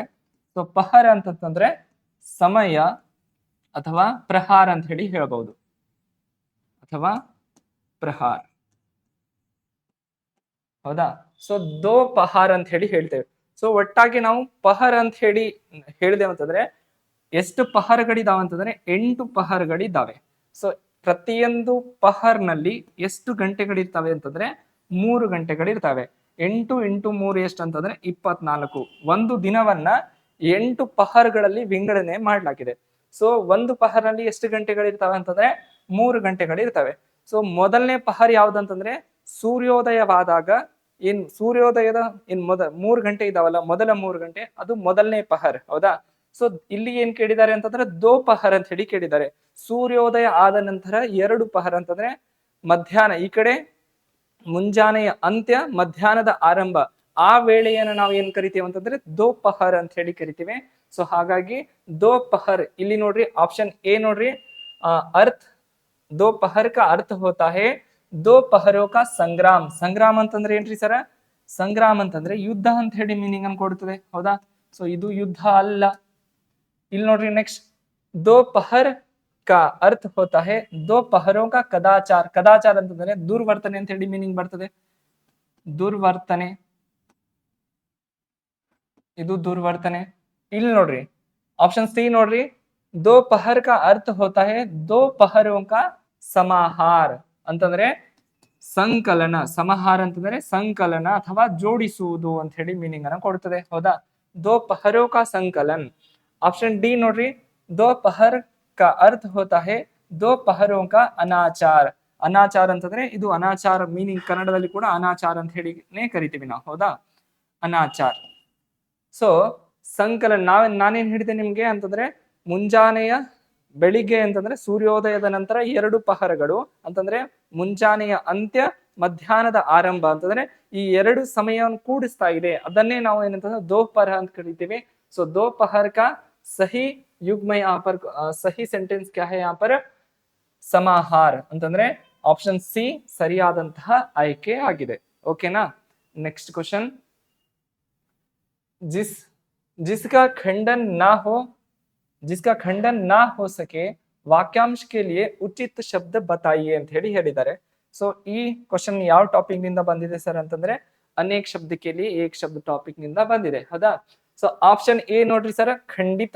जिसका खंडन ना हो सके, ಯಾವುದರದ ಖಂಡನ್ ಮಾಡೋದಕ್ಕೆ ಆಗೋದಿಲ್ಲ, ಅದನ್ನ ಏನಂತ ಕರಿತೀವಿ ಅಂತ ಹೇಳಿ ಹೇಳ್ತಾ ಇದ್ದಾರೆ. ಸೊ ಆಪ್ಷನ್ ಎ ಖಂಡಿತ್, ಆಪ್ಷನ್ ಬಿ ಅಖಂಡನೀಯ, ಆಪ್ಷನ್ ಸಿ ಖಂಡನೀಯ, ಆಪ್ಷನ್ ಡಿ ಸಮೂಲ ಅಂತ ಹೇಳಿ ಇದೆ. ಹೌದಾ? ಜಿಸ್ಕಾ ಖಂಡನ್ ನಾ ಹೋ ಸಕೆ, ಯಾವ್ದ್ರ ಖಂಡನೆ ಮಾಡೋದಕ್ಕೆ ಆಗೋದಿಲ್ಲ ಅದನ್ನ ನಾವು ಏನಂತ ಕರಿತೀವ್ರಿ ಸರ್ ಅಂತಂದ್ರೆ ಅಖಂಡನೀಯ ಅಂತ ಹೇಳಿ ಕರಿತೀವಿ. ಹೌದಾ, ಇಲ್ಲಿ ನೋಡ್ರಿ ಖಂಡನೀಯ ಅಂತಂದ್ರೆ ಜಿಸ್ಕಾ ಖಂಡನ್ ಹೋ ಸಕೆ, ನಾ ತೆಗೆದು ಬಿಡ್ರಿ, ಆಪ್ಷನ್ ಬಿ ಸರಿಯಾಗಿ ಬಿಡ್ತದೆ. ಹೌದಾ, ಸೊ ಜಿಸ್ಕಾ ಖಂಡನ್ ನಾ ಹೋ ಸಕೆ ಉಸೆ ಕಹತೆ ಹೇ ಅಖಂಡನೀಯ, ಜಿಸ್ಕಾ ಖಂಡನ್ ಹೋ ಸಕೆ ಉಸೆ ಕಹತೆ ಹೇ ಖಂಡನೀಯ. ಹೌದಾ, ಸೊ ಖಂಡಿತ ಅಂತಂದ್ರೆ ಆ ಆ ಏನಂತಾರೆ ನಾವು ಖಂಡನೆಯನ್ನ ಮಾಡುವಂತದ್ದು ಅಂತಂದ್ರೆ ಪ್ರತ್ಯೇಕ ಪ್ರತ್ಯೇಕ ಅಂತ ಹೇಳಿ ಮೀನಿಂಗ್ ಅನ್ನ ಇಲ್ಲಿ ನೋಡ್ಕೊಳ್ಬಹುದು. ಸಮೂಲ ಅಂತಂದ್ರೆ ಸಂಪೂರ್ಣ. ಹೌದಾ, ಸಮೂಲ ಅಂತಂದ್ರೆ ಸಂಪೂರ್ಣ ಮೀನಿಂಗ್ ಅನ್ನು ಕೊಡ್ತದೆ. ಆದ್ರೆ ಜಿಸ್ಕಾ ಖಂಡನ್ ನಾ ಹೋ ಸಕೆ ಇಸ್ಕಾ ಸಹಿ ವಾಕ್ಯಾಂಶ ಕೆ ಲಿಯೆ ಏಕ್ ಶಬ್ದ ಹೋತಾ ಹೈ ಅಖಂಡನೀಯ. ಆಪ್ಷನ್ ಸಿ ಸರಿಯಾದಂತಹ ಆಯ್ಕೆಯಾಗಿದೆ. ನೆಕ್ಸ್ಟ್ ಕ್ವಶನ್ ನೋಡ್ರಿ, ರೇಖಾಂಕಿತ್ ಶಬ್ದ ಸಮೂಹಕ್ಕೆ ಲಿಯೆ ಸರ್ವಾಧಿಕ ಉಪಯುಕ್ತ ವಿಕಲ್ಪ ಚುನೆ ಅಂತ ಹೇಳಿ ಕೊಟ್ಟಿದ್ದಾರೆ. ಹೌದಾ, ಕೆಳಗಡೆ ಕೇವಲ ಒಂದು ಶಬ್ದಕ್ಕೆ ಅಂಡರ್ಲೈನ್ ಮಾಡಿಲ್ಲ, ಅವ್ರು ಏನಂತಾರೆ ಶಬ್ದ ಸಮೂಹ ಅಂತ ಹೇಳಿ ಹೇಳ್ತಾ ಇದ್ದಾರೆ. ಹೌದಾ, ಸೊ 2 ರಿಂದ 3 ಶಬ್ದಗಳಾಗಿರ್ಬಹುದು. ಹೌದಾ, ಇದನ್ನ ಅಂಡರ್ಲೈನ್ ಮಾಡಿದ್ದಾರೆ. ಅದನ್ನ ಏನ್ ಮಾಡಕ್ ಹೇಳ್ತಾ ಇದ್ದಾರೆ ಅಂತಂದ್ರೆ ಅವರು ಸರ್ವಾಧಿಕ ಉಪಯುಕ್ತ ವಿಕಲ್ಪ ಚುನೆ ಅಂತ ಹೇಳಿ ಹೇಳ್ತಾ ಇದ್ದಾರೆ. ಹೌದಾ, ಸೊ मुसीबत का मारा वह किसी और स्थान पर जा बसा. ಹೌದಾ, ರೇಖಾಂಕಿತ ಶಬ್ದ ಸಮೂಹಕ್ಕೆ लिए ಇನ್ನೊಮ್ಮೆ ನೋಡ್ರಿ ಕ್ವಶನ್, ರೇಖಾಂಕಿತ ಶಬ್ದ ಸಮೂಹಕ್ಕೆ लिए ಸಾರ್ವಧಿಕ ಉಪಯುಕ್ತ ವಿಕಲ್ಪ है ಅಂತ ಹೇಳಿ ಹೇಳ್ತಾ ಇದ್ದಾರೆ. ಹೌದಾ, ರೇಖಾಂಕಿತ್ ಇದರಲ್ಲಿ ರೇಖಾಂಕಿತ ಇರುವಂತದ್ದು ಯಾವ್ದು ಅಂತಂದ್ರೆ ಕಿಸಿ ಔರ್ ಸ್ಥಾನ ಪರ್ ಅಂತ ಹೇಳಿ ಇದೆ. ಹೌದಾ, ಈ ಏನ್ ವರ್ಡ್ಸ್ ಇದಾವಲ್ಲ ಅದರ ಮೀನಿಂಗ್ ಏನಿದೆ ಅಂತ ಹೇಳಿ ಕೇಳ್ತಾ ಇದ್ದಾರೆ. ಹೌದಾ, ಸೊ ಮುಸೀಬತ್ ಕಾ ಮಾರ ವಹ ಕಿಸಿ ಓರ್ ಸ್ಥಾನ ಪರ ಜಾಬಸ. ಮುಸೀಬತ್ ಅಂತಂದ್ರೆ ತೊಂದರೆಯಿಂದ ಪೀಡಿತ ಆಗಿರುವಂತಹವನು ಬೇರೆ ಒಂದು ಸ್ಥಳದಲ್ಲಿ ವಾಸವಾಗಿದ್ದಾನೆ ಅಂತ ಹೇಳಿ ಹೇಳ್ತಾ ಇದ್ದಾರೆ. ಹೌದಾ, ಸೊ ಇಲ್ಲಿ ನೋಡ್ರಿ ಆಪ್ಷನ್ ಎ ತತ್ರ, ಆಪ್ಷನ್ ಬಿ ಅನತ್ರ, ಆಪ್ಷನ್ ಸಿ ಸರ್ವತ್ರ, ಆಪ್ಷನ್ ಡಿ ಅತ್ರ ಅಂತ ಹೇಳಿ ಇದೆ. ಹೌದಾ, ಸೊ ತತ್ರ ಅಂತಂದ್ರೆ ಒಂದು ಸ್ಥಾನದಲ್ಲಿ ಸ್ಥಿರವಾಗಿರುವಂತದ್ದು, ಅಸ್ಥಿರ ಅಂತ ಹೇಳಿ ಬರ್ತದೆ ಇದು. ಆಮೇಲೆ ಅನ್ಯತ್ರ ಅಂತಂದ್ರೆ ಬೇರೆ ಸ್ಥಾನದಲ್ಲಿ ಅಂತ ಹೇಳಿ. ಹೌದಾ, ಕಿಸಿ ಔರ್ ಸ್ಥಾನ ಪರ್, ಅನ್ಯ ಅತ್ರ ಅಂತ ಹೇಳಿ. ಅತ್ರ ಅಂತಂದ್ರೆ ಒಂದೇ ಸ್ಥಾನದಲ್ಲಿ, ಅನ್ಯತ್ ಅಂತಂದ್ರೆ ಬೇರೆ ಸ್ಥಾನದಲ್ಲಿ. ಹೌದಾ, ಅತ್ರ ಅಂತಂದ್ರೆ ಇಲ್ಲಿ ನೋಡ್ರಿ ಅದೇ ಸ್ಥಳದಲ್ಲಿ. ಹೌದಾ, ಅದೇ ಸ್ಥಳದಲ್ಲಿ, ಅನ್ಯತ್ ಅಂತಾರೆ ಬೇರೆ ಸ್ಥಳದಲ್ಲಿ, ಬೇರೆ ಸ್ಥಳದಲ್ಲಿ. ಸರ್ವತ್ರ ಅಂತಂದ್ರೆ ಎಲ್ಲಾ ಕಡೆ, ಎಲ್ಲಾ ಕಡೆ. ಹೌದಾ, ಸೊ ನಮ್ಗೆ ಏನ್ ಬೇಕಾಗಿದೆ, ಮುಸೀಬತ್ ಕಾ ಮಾರ ವಹ ಕಿಸಿ ಔರ್ ಸ್ಥಾನ ಪರ ಜಾ ಬಸಾ. ಹೌದಾ, ಕಿಸಿ ಔರ್ ಸ್ಥಾನ ಅಂತಂದ್ರೆ ಬೇರೆ ಸ್ಥಳದಲ್ಲಿ. ಆಪ್ಷನ್ ಸಿ ನಮ್ದು, ಆಪ್ಷನ್ ಬಿ ಏನಾಗಿದೆ ನಮ್ದು ಸರಿಯಾದಂತಹ ಆಯ್ಕೆ ಆಗಿದೆ. ಆಪ್ಷನ್ ಆಪ್ಷನ್ ಬಿ ಸರಿಯಾದಂತಹ ಉತ್ತರ. ಓಕೆನಾ, ನೆಕ್ಸ್ಟ್ ಕ್ವಶನ್ ನೋಡ್ರಿ, ಇಸ್ ಜಲ್ ಮೇ ಅನೇಕ ಜೀವ ಹೈ. ಜಲ್ ಏನ್ ಮಾಡಿದ್ದಾರೆ ಅವರು ಅಂಡರ್ಲೈನ್ ಮಾಡಿದ್ದಾರೆ. ಹೌದಾ, ಇದು ರೇಖಾಂಕಿತ ಶಬ್ದವಾಗಿದೆ. ಹೌದಾ, ಸೊ ರೇಖಾಂಕಿತ ಶಬ್ದಕ್ಕೆ ವಿಲೋಮ್ ಶಬ್ದ ಕಾ ಚಯನ್ ಕೀಜಿ ಅಂತ ಹೇಳಿ ಕೇಳಿದ್ದಾರೆ. ಹೌದಾ, ಜಲ ಶಬ್ದದ ಇಂಡೈರೆಕ್ಟ್ ಆಗಿ ಏನ್ ಹೇಳ್ತಾ ಇದ್ದಾರೆ ಅವರು, ಜಲ ಶಬ್ದದ ವಿಲೋಮ ಶಬ್ದ ಕಂಡು ಹಿಡಿರಿ ಅಂತ ಹೇಳಿ ಹೇಳ್ತಾ ಇದ್ದಾರೆ. ಸೊ ಜಲ್ ಶಬ್ದದ ಏನ್ ಕಂಡು ಹಿಡಿಬೇಕು ನಾವು, ಯಾವ ಶಬ್ದ ವಿಲೋಮ ಶಬ್ದ ಕಂಡು ಹಿಡಿಬೇಕು. ನೋಡ್ರಿ ಸರ, ಆಪ್ಷನ್ ಎ ಸಲೀಲ, ಆಪ್ಷನ್ ಬಿ ತಾಲಾಬ್, ಆಪ್ಷನ್ ಸಿ ಥಲ್, ಆಪ್ಷನ್ ಡಿ ಸ್ಥಾನ ಅಂತ ಹೇಳಿ ಇದೆ. ಹೌದಾ, ಸಲೀಲ ಅಂತ ಹೇಳಿ ಅಂತಂದ್ರೆ ನೀರ್ ಅಂತ ಹೇಳಿ ಕರಿತೀವಿ. ಹೌದಾ, ಜಲ್. ಹೌದಾ, ಜಲ್ ಅಂತಂದ್ರೆ ಒಂದೇ, ಸಲೀಲ ಅಂತಂದ್ರು ಕೂಡ ಒಂದೇ. ತಾಲಾಬ್ ಅಂತಂದ್ರೆ ನೀರು ಒಂದ್ ಕಡೆ ಆಗಿರುವಂತ ಒಂದು ಕೆರೆ. ಹೌದಾ, ಕನ್ನಡದಲ್ಲಿ ಕೆರೆ ಅಂತ ಹೇಳಿ ಕರಿತೀವಿ. ಥಲ್ ಅಂತಂದ್ರೆ ಭೂಮಿ ಅಥವಾ ಒಂದು ಸ್ಥಳ. ಹೌದಾ, ಸ್ಥಾನ ಅಂತಂದ್ರೆ ಇದು ಕೂಡ ಸ್ಥಾನ ಇದು ಸ್ಥಳ ಆಗುತ್ತದೆ. ಎಲ್ಲಿ ಥಲ್ ಅಂತಂದ್ರೆ ನಿರ್ಜಲ ಅಂತಂದ್ರೆ ಜಲ ಇರ್ಲಾರ್ದಂತಹ ಒಂದು ಸ್ಥಳವನ್ನ ನಾವು ಥಲ್ ಅಂತ ಹೇಳಿ ಕರಿತೀವಿ. ಹೌದಾ, ಸೊ ಜಲ್ ಮೇ ಅನೇಕ ಜೀವ್ ಹೋತೆ ಹೇ. ಜಲದಲ್ಲಿ ಏನಾಗುತ್ತೆ, ಬಹಳಷ್ಟು ಪ್ರಾಣಿ ಜೀವಿಗಳು ಇರ್ತವೆ. ಹೌದಾ, ನೀರಿನಲ್ಲಿ. ಅದೇ ತರಹ ಥಲ್ ನಲ್ಲಿ ಅಂತಂದ್ರೆ ಭೂಮಿ ಅಲ್ಲಿ ನೀರಿನ ಕೊರತೆ ಇರ್ತದೆ, ಆದ್ರೆ ಅಂತಹ ಭೂಮಿ ಅಂತ ಹೇಳಿ ಹೇಳ್ತಾ ಇದ್ದಾರೆ. ಜಲ್ ಶಬ್ದದ ವಿಲೋಮ ಶಬ್ದ ಏನಾಗ್ತದೆ ಅಂತಂದ್ರೆ ಥಲ್ ಆಗುತ್ತದೆ. ಆಪ್ಷನ್ ಸಿ ಸರಿಯಾದಂತಹ ಉತ್ತರ. ಹೌದಾ, ಸೊ ಸಲೀಲ ಅಂತಂದ್ರೆ ನೀರು, ನಿಮ್ಗೆಲ್ಲ ಗೊತ್ತು. ಇಲ್ಲಿ ತಾಲಾಬ್ ಅಂತಂದ್ರೆ ಕೆರೆ, ಸ್ಥಾನ್ ಅಂತಂದ್ರೆ ಸ್ಥಳ. ಹೌದಾ, ಸೊ ಜಲ್ का विलोम शब्द होता है थल. ಹೌದಾ, ನೆಕ್ಸ್ಟ್ ಕ್ವಶನ್ ನೋಡ್ರಿ, दो घोड़े पर सवार होने से तुम सफल नहीं रहोगे. ಏನ್ ಹೇಳ್ತಾ ಇದ್ದಾರೆ, दो घोड़े पर सवार होने से तुम सफल नहीं रहोगे ಅಂತ ಹೇಳಿ ಹೇಳ್ತಾ ಇದ್ದಾರೆ. ಸೊ ಉಪಯುಕ್ತ उपरोक्त वाक्य में रेखांकित अंश के लिए कौन सा शब्द उपयुक्त होगा ಅಂತ ಹೇಳಿ ಹೇಳ್ತಾ ಇದ್ದಾರೆ. ಹೌದಾ? ಸೊ ರೇಖಾಂಕಿತ ವಾಕ್ಯ ಇದೆಯಲ್ಲ, ಸೊ ಆ ವಾಕ್ಯದ ಇದೆಯಲ್ಲ, ಅದಕ್ಕಾಗಿ ಯಾವ ಅಂಶ, ಅದರದ್ದು ಯಾವ್ದು ಅಂಶ ಇಲ್ಲಿ ಕರೆಕ್ಟ್ ಆಗಿದೆ ಕೆಳಗಡೆ ಅಂತ ಹೇಳಿ ಹೇಳ್ತಾ ಇದ್ದಾರೆ ಆಪ್ಷನ್ ಅಲ್ಲಿ. ಹೌದಾ? ದೋ ಘೋಡೋ ಪರ್ ಸವಾರ್ ಹೋನಾ ಅಂತಂದ್ರೆ ಎರಡು ಕುದುರೆ ಮೇಲೆ ಸವಾರ್ ಆಗುವಂತದ್ದು ಅಥವಾ ಸವಾರಿ ಮಾಡುವಂತದ್ದು ಅಂತ ಹೇಳಿ ಹೇಳ್ತಾ ಇದ್ದಾರೆ. ಅಂತಂದ್ರೆ ಒಂಥರ ಎರಡು ಕುದುರೆ ಮೇಲೆ ಸವಾರಿ ಅಂತಂದ್ರೆ ಒಂದೇ ಕುದುರೆ ಮೇಲೆ ಸವಾರಿ ಮಾಡ್ತಾರೆ, ಎರಡು ಕುದುರೆ ಮೇಲೆ ಹೆಂಗ್ ಸವಾರಿ ಮಾಡಕ್ ಸಾಧ್ಯ, ಈ ರೀತಿ ಅಂದ್ರೆ ಅದು ಮುಹಾವರೆ ಟೈಪ್ ನಲ್ಲಿ ಮೀನಿಂಗ್ ಅನ್ನು ಕೊಟ್ಟಿದ್ದಾರೆ ಇದರಲ್ಲಿ. ಹೌದಾ? ಸೊ ದೋ ಘೋಡೋ ಪರ್ ಸವಾರ್ ಹೋನಾ ಅಂತಂದ್ರೆ ಭಿನ್ನ ಭಿನ್ನ ಅಂತಂದ್ರೆ ಫಾರ್ ಎಕ್ಸಾಂಪಲ್ ಒಬ್ಬ ವ್ಯಕ್ತಿ ಏನ್ ಮಾಡ್ತಾನೆ ಅಂತಂದ್ರೆ ಕೆಲವೊಂದು ಸಮಯದಲ್ಲಿ ಈ ವ್ಯಕ್ತಿಯ ಬಾಲವನ್ನು ಹಿಡಿದ್ರೆ ಇನ್ನೊಂದು ಸಮಯದಲ್ಲಿ ಆ ವ್ಯಕ್ತಿ ಅಂತಂದ್ರೆ ಸ್ಥಿರವಾಗಿಲ್ಲ, ಆತನ ಜೊತೆನೂ ಓಕೆ ಅಂತಾನೆ ಈತನ ಜೊತೆನೂ ಓಕೆ ಅಂತಂದ್ರೆ ದೋ ಘೋಡೋ ಪರ್ ಸವಾರ್ ಹೋನ ಅಂತಂದ್ರೆ ಸ್ಥಿರವಾಗಿಲ್ಲ ಅಂತ ಹೇಳಿ ಮೀನಿಂಗ್ ಅನ್ನು ಕೊಡ್ತದೆ. ಅದು ಇಲ್ಲಿ ನೋಡ್ರಿ ಸರ, ದೋ ಅಂತಂದ್ರೆ ಎರಡು, ಸೊ ಸವಾರ್ ಅಂತಂದ್ರೆ ಸವಾರಿ ಆಗುವಂಥದ್ದು. ಆಪ್ಷನ್ ನೋಡ್ರಿ, ತಿರಂಗಿ ನೀತಿ. ಹೌದಾ? ನೀತಿ ಅಂತಂದ್ರೆ ಕೆಲವೊಂದು ಟೈಮ್ ಈತನಿಗೆ ಒಳ್ಳೇದಂತ ಹೇಳಿದ್ರೆ ಇನ್ನೊಂದು ಟೈಮ್ ಆತನಿಗೆ ಒಳ್ಳೇದಂತ ಹೇಳೋದು, ಅಂತಂದ್ರೆ ಸ್ಥಿರವಾಗಿಲ್ಲ ಅಂತ ಹೇಳಿ ಇಲ್ಲಿ ಮೀನಿಂಗ್ ಅನ್ನು ಕೊಡ್ತಾ ಇದೆ. ಆಪ್ಷನ್ ಎ ತಿರಂಗಿ ನೀತಿ, ಆಪ್ಷನ್ ಬಿ ದುರಂಗಿ ನೀತಿ, ಆಪ್ಷನ್ ಸಿ ಸವಾರಿ ನೀತಿ, ಆಪ್ಷನ್ ಡಿ ಸಫಲ್ ನೀತಿ ಅಂತ ಹೇಳಿ ಇದೆ. ಹೌದಾ? ತಿರಂಗಿ ನೀತಿ ಅಂತಂದ್ರೆ ಇಂಥದ್ದು ತೀನ್ ಘೋಡೆ ಪರ್ ಸವಾರ್ ಹೋನಾ ಅಂತಂದ್ರೆ ತಿರಂಗಿ ನೀತಿ ಆಗ್ತಿತ್ತು. ಇಲ್ಲೇನಿದೆ ಅಂತಂದ್ರೆ ದೋ ಘೋಡೋ ಪರ್ ಸವಾರ್ ಹೋನಾ ಯಾನಿ ದುರಂಗಿ ನೀತಿ ಅಂತಂದ್ರೆ ಆಪ್ಷನ್ ಬಿ ಸರಿಯಾದಂತಹ ಆಯ್ಕೆ ಆಗಿದೆ. ಹೌದಾ? ಸೊ ತಿಳಿದಿರಬಹುದು ನಿಮ್ಗೆ ದುರಂಗಿ ನೀತಿ ಅಂತಂದ್ರೆ ಈ ಸಮಯದಲ್ಲಿ ಫಾರ್ ಎಕ್ಸಾಂಪಲ್ ಒಬ್ಬ ರಾಜಕಾರಣಿ ವ್ಯಕ್ತಿ ಆಗಿರಬಹುದು, ಯಾರೇ ಆಗಿರಬಹುದು, ಒಬ್ಬ ರಾಜಕಾರಣಿ ವ್ಯಕ್ತಿ ಈ ಸಮಯದಲ್ಲಿ ಈ ಪಕ್ಷಕ್ಕೆ ಸೇರ್ಬಿಟ್ರೆ ಇನ್ನೊಂದು ಸಮಯದಲ್ಲಿ ಬೇರೆ ಪಕ್ಷಕ್ಕೆ ಸೇರ್ಬಿಡ್ತಾ ಇದೆ ಅಂತಂದ್ರೆ ಒಂದರಲ್ಲಿ ಸ್ಥಿರವಾಗಿಲ್ಲ, ಅದನ್ನೇ ದುರಂಗಿ ನೀತಿ ಅಂತ ಹೇಳಿ ನಾವು ಕರಿಬಹುದು. ಹೌದಾ? ಸೊ ಆಪ್ಷನ್ ಬಿ ಸರಿಯಾದಂತಹ ಆಯ್ಕೆ ಆಗಿದೆ. ನೆಕ್ಸ್ಟ್ ಕ್ವಶನ್ ಹೋಗೋಣ ನೋಡ್ರಿ. ನೆಕ್ಸ್ಟ್ ಕ್ವಶನ್, ऊंट के मुंह में जीरा मुहावरे का सही अर्थ है. ಹೌದಾ? ಈ ಕ್ವಶನ್ ಅಗೇನ್ ಎಲ್ಲಿಂದ ಬಂದಿದೆ ಅಂತಂದ್ರೆ ಮುಹಾವರೆ ಟಾಪಿಕ್ ನಿಂದ ಬಂದಿದೆ. ಹೌದಾ? ಏನಿದೆ ಕ್ವಶನ್, ಊಂಟ್ ಕೆ ಮುಹ ಮೇ ಜೀರಾ. ಹೌದಾ? ಊಂಟ್ ಅಂತಂದ್ರೆ ಒಂಟೆ, ಒಂಟೆಯ ಬಾಯಿಯಲ್ಲಿ ಜೀರಿಗೆ ಅಂತ ಹೇಳಿ ಮೀನಿಂಗ್ ಅನ್ನು ಕೊಡುತ್ತೆ. ಅದು ಎಲ್ಲಿ? ಕನ್ನಡ ಒಳಗ. ಹೌದಾ? ನೆಕ್ಸ್ಟ್ ಆಪ್ಷನ್ಗಳು ನೋಡ್ರಿ. ಆಪ್ಷನ್ ಎ ಅಧಿಕ್ ಖಾನೆ ವಾಲೆ ಕಾ ಸಾರಿ ಅಧಿಕ್ ಖಾನೆ ವಾಲೆ ಕೋ ಕಮ್ ದೇನಾ. ಹೌದಾ? ಆಪ್ಷನ್ ಎ ಏನಿದೆ, अधिक खाने वाले को कम देना. ऑप्शन बी ऊंट को जीरा खिलाना. ऑप्शन सी खाने में जीरा डालना. ऑप्शन डी ಮಿತ್ರತಾ करना ಅಂತ ಹೇಳಿ ಇದೆ. ಹೌದಾ? अधिक खाने वालों को कम देना ಅಂತಂದ್ರೆ ಬಹಳಷ್ಟು ತಿನ್ನುವವನಿಗೆ ಸ್ವಲ್ಪ ಕೊಡುವುದು, ಅದ್ರ ಕನ್ನಡ ಮೀನಿಂಗ್. ऊंट को जीरा खिलाना ಅಂತಂದ್ರೆ ಒಂಟೆಗೆ ಏನಂತಂದ್ರೆ ಜೀರಿಗೆ ತಿನ್ನಿಸುವುದು ಅಂತ ಹೇಳಿ ಮೀನಿಂಗ್ ಬರ್ತದೆ. ಆಪ್ಷನ್ ಸಿ ನೋಡ್ರಿ, ಖಾನೆ ಮೇ ಜೀರಾ ಡಾಲ್ನಾ ಅಂತಂದ್ರೆ ಊಟದೊಳಗ ಜೀರಿಗೆ ಹಾಕುವಂಥದ್ದು. ಆಪ್ಷನ್ ಡಿ ನೋಡ್ರಿ, ಮಿತ್ರತಾ ಕರ್ಣ ಅಂತಂದ್ರೆ ಸ್ನೇಹವನ್ನು ಬೆಳೆಸುವುದು ಅಂತ ಹೇಳಿ ಮೀನಿಂಗ್ ಕೊಡ್ತದೆ. ಅಲ್ಲೇನಿದೆ ಊಂಟಕ್ಕೆ ಮುಹಮೆ ಜೀರಾ ಅಂತಂದ್ರೆ ಊಂಟ ಏನಾಗಿದೆ, ದೈತ್ಯಾಕಾರದಲ್ಲಿದೆ. ಹೌದಾ? ದೊಡ್ಡದಾಗಿದೆ ಊಂಟ. ಹೌದಾ? ಒಂಟೆ. ಸೊ ಆ ಒಂಟೆಗೆ ಜೀರಿಗೆ ಇಷ್ಟೇ ಅಂತಂದ್ರೆ ಸಾಲೋದಿಲ್ಲ. ಒಂಟೆಗೂ ಮತ್ತೆ ಜೀರಿಗೆ ಕಂಪೇರ್ ಮಾಡಿದ್ರೆ ಅಂದ್ರೆ ಜೀರಿಗೆ ಏನ್ ಕಣದಲ್ಲೂ ಕೂಡ ಇಲ್ಲ. ಹೌದಾ? ಸೊ ಹಾಗಾಗಿ ಅಧಿಕ್ ಖಾನೆ ವಾಲಕ್ಕೂ ಕಮ್ ದೇನಾ ಇಲ್ಲಿ ಸರಿಯಾದಂತಹ ಆಯ್ಕೆ ಆಗ್ತದೆ. ಹೌದಾ? ಸೊ ಒಬ್ಬ ವ್ಯಕ್ತಿ ಬಹಳಷ್ಟು 4 ರೊಟ್ಟಿಯನ್ನು ತಿಂತಾನಂತ ಹೇಳಿ ತಿಳ್ಕೊಡ್ರಿ ಉದಾಹರಣೆಗೆ. ಅಂತಹ ವ್ಯಕ್ತಿನಿಗೆ ನಾವು ಅರ್ಧ ರೊಟ್ಟಿನೇ ಕೊಟ್ಟೆವು ಅಂತಂದ್ರೆ ಏನಾಗ್ತದೆ, ಆತನ ಹೊಟ್ಟೆ ತುಂಬೋದಿಲ್ಲ. ಸೊ ಅದೇ ಮೀನಿಂಗ್ ಅನ್ನ ಅಂತಂದ್ರೆ ತಾತ್ಪರ್ಯ ಅದೇ, ಬಹಳಷ್ಟು ಅಂತಂದ್ರೆ ಊಂಟಿಗೆ ಮೂಮೆ ಜೀರಾ ಅಂತಂದ್ರೆ ದೊಡ್ಡದಾಗಿರುವಂತದಕ್ಕೆ ಸಣ್ಣದು ಅಂತ ಹೇಳಿ ಮೀನಿಂಗ್ ಅನ್ನ ಕೊಡ್ತಾ ಇದೆ. ಹೌದಾ? ಸೊ ಆಪ್ಷನ್ ಎ ಸರಿಯಾದಂತಹ ಆಯ್ಕೆ ಆಗಿದೆ. ಹೌದಾ? ನೆಕ್ಸ್ಟ್ ಕ್ವಶನ್ ನೋಡ್ರಿ. ನಿಮ್ನಲಿಖಿತ್ ವಾಕ್ಯ ಮೇ ಸೆ ಅಶುದ್ಧಿ ಪಹಚಾನೆ ಅಂತ ಹೇಳಿ ಇದೆ. ಹೌದಾ? ಸೊ ವಹ ಆಯಾ ಪರಂತು ಮೈ ನಹಿ ಗಯಾ. ಹೌದಾ? ಇದು ಅಶುದ್ಧಿ ಮೇಲೆ ಕೇಳಿರುವಂತಹ ಪ್ರಶ್ನೆ. ಹೌದಾ? ಶುದ್ಧ ವರ್ತನಿ ಒಳಗೆ ಒಂದ್ ಪಾರ್ಟ್ ಬರ್ತದೆ. ಹೌದಾ? ವಹ ಆಯಾ ಪರಂತು ಮೈ ನಹಿ ಗಯಾ, ಇದು ಸೆಂಟೆನ್ಸ್ ಇದೆ. ಇದ್ರೊಳಗೆ ಏನ್ ತಪ್ಪಿದೆ ಅದನ್ನ ನಮ್ಗೆ ಕಂಡು ಹಿಡಿಬೇಕಾಗಿದೆ. ಹೌದಾ? ಏನಿದೆ ಇದರೊಳಗ? ವಹ ಆಪ್ಷನ್ ಎ ಆಯಾ, ಆಪ್ಷನ್ ಎ ಆಯಾ, ಆಪ್ಷನ್ ಬಿ ಗಯಾ, ಆಪ್ಷನ್ ಸಿ ಪರಂತು, ಆಪ್ಷನ್ ಡಿ ವಹ. ಹೌದಾ? ವಹ ಆಯಾ ಪರಂತು ಮೈ ನೈ ಗಯಾ, ಆತ ಬಂದನು ಆದರೆ ನಾನು ಹೋಗ್ಲಿಲ್ಲ, ಅದು ಮೀನಿಂಗ್ ಅನ್ನು ಕೊಡುತ್ತೆ. ಹೌದಾ?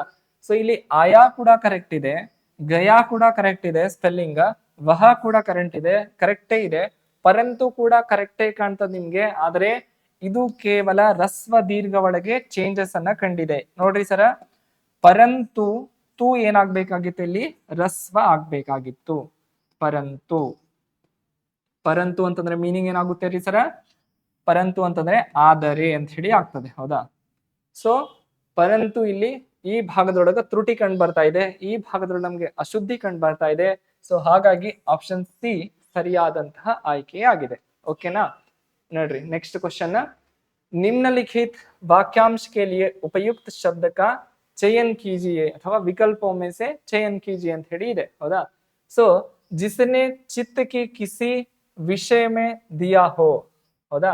जिसने चित्त की किसी विषय में दिया है अथवा जिसने चित्त की किसी विषय में लगाया है ಅಂತ ಹೇಳಿ ಹೇಳಿದೆ.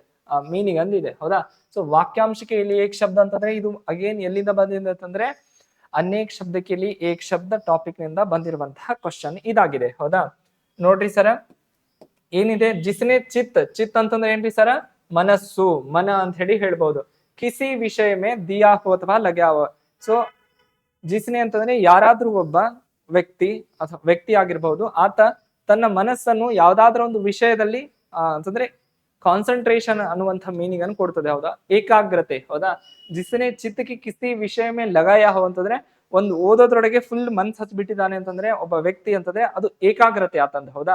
ಸೊ ಒಂದೇ ವಿಷಯದ ಮೇಲೆ ಫೋಕಸ್ ಅನ್ನು ಮಾಡ್ತಾ ಇದ್ದಾನೆ. ಸೊ ಅದು ಏನಿದೆ ನೋಡ್ರಿ, ಆಪ್ಷನ್ ಎ ದತ್ತ ಚಿತ್ತ, ಆಪ್ಷನ್ ಬಿ ವಿಷಯ ಚಿತ್ತ, ಆಪ್ಷನ್ ಸಿ ಅಗ್ರಸೋಚಿ, ಆಪ್ಷನ್ ಡಿ ಅಗ್ರಗಾಮಿ ಅಂತ ಹೇಳಿ ಇದೆ. ಹೌದಾ? ಸೊ ಅಗ್ರಗಾಮಿ ಅಂತಂದ್ರೆ ಪ್ರಧಾನ ವ್ಯಕ್ತಿ ಅಂತ ಹೇಳಿ ಮೀನಿಂಗ್ ಅನ್ನು ಕೊಡುತ್ತದೆ. ಹೌದಾ? ಪ್ರಧಾನ ವ್ಯಕ್ತಿ. ಇಲ್ಲಿ ನೋಡ್ರಿ, ಅಗ್ರಸೋಚಿ ಅಂದ್ರೆ ಮುಂದಾಲೋಚನೆ ಮಾಡುವುದು, ಮುಂದಾಲೋಚನೆ ಮಾಡುವುದು. ಹೌದಾ? ಮಾಡುವುದು.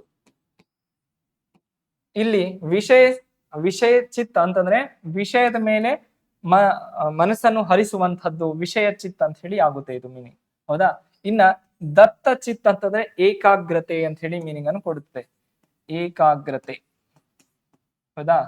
ಸೊ ಜಿಸನೆ ಚಿತ್ತಕ್ಕೆ ಕಿಸಿ ವಿಷಯ ಮೇ ಲಗಾ ದಿಯಾ ಹೈ ಅಂತಂದ್ರೆ ಯಾರಾದ್ರೂ ಒಬ್ಬ ವ್ಯಕ್ತಿ ತನ್ನ ಇಡೀ ಮನಸ್ಸನ್ನ ಏನ್ ಮಾಡಿದಾನೆ ಅಂತಂದ್ರೆ ಒಂದು ವಿಷಯದ ಮೇಲೆ ಕೇಂದ್ರೀಕರಿಸಿದ್ದಾನೆ, ಅದನ್ನೇ ನಾವು ಏಕಾಗ್ರತಾ ಅಂತ ಹೇಳಿ ಕರಿತೀವಿ. ಇಲ್ಲಿ ಆಪ್ಷನ್ ಎ ಸರಿಯಾದಂತಹ ಆಯ್ಕೆಯಾಗಿದೆ. जिसने चित्त की किसी विषय में लगाया हो उसे हम एक ही शब्द में क्या कहते हैं? दत्त चित्त ಅಂತ ಹೇಳಿ ಕರಿತೀವಿ. ಓಕೆನಾ? ನೆಕ್ಸ್ಟ್ ಕ್ವಶನ್ ನೋಡ್ರಿ, हिमालय भारत का ताज है. ಹೌದಾ? ಹಿಮಾಲಯ ಕ್ಯಾ ಹೈ? ಭಾರತ್ ಕಾ ತಾಜ್ ಹೈ ಅಂತಂದ್ರೆ ಹಿಮಾಲಯ ಭಾರತದ ತಾಜ್ ಅಂತಂದ್ರೆ ತಾಜ್ ಶಬ್ದದ ಮೀನಿಂಗ್ ಒಂದು ಕಿರೀಟ ಅಂತ ಹೇಳಿ ಆಗ್ತದೆ, ಇನ್ನೊಂದು ಏನಾಗ್ತದೆ ಅಂತಂದ್ರೆ ರಾಜ ಅಂತ ಹೇಳಿ ಕೂಡ ಆಗ್ತದೆ. ಹೌದಾ? ಕಿರೀಟ, ಇನ್ನೊಂದು ರಾಜ. ಹೌದಾ? ಕಿಂಗ್ ಅಂತ ಕೂಡ ಹೇಳ್ಬಹುದು ನಾವು. ಸೊ ಹಿಮಾಲಯ ಭಾರತ್ ಕಾ ತಾಜ್ ಅಂತಂದ್ರೆ ಹಿಮಾಲಯ ಏನಾಗಿದೆ? ಭಾರತದ ಕಿರೀಟದಂತಿದೆ, ಭಾರತದ ಎಲ್ಲಾ ಪರ್ವತಗಳಲ್ಲಿ ರಾಜದಂತಿದೆ ಅಂತ ಹೇಳಿ ಮೀನಿಂಗ್ ಅನ್ನು ಕೊಡ್ತಾ ಇದೆ. ಹೌದಾ? ಸೊ ರೇಖಾಂಕಿತ್ ಹಿಮಾಲಯ ಶಬ್ದದೊಳಗ ಇಲ್ಲಿ ಹಿಮಾಲಯಕ್ಕೆ ಏನ್ ಮಾಡಿದ್ದಾರೆ ಈ ಸೆಂಟೆನ್ಸ್ ಒಳಗ ಅಂಡರ್ಲೈನ್ ಮಾಡಿದ್ದಾರೆ.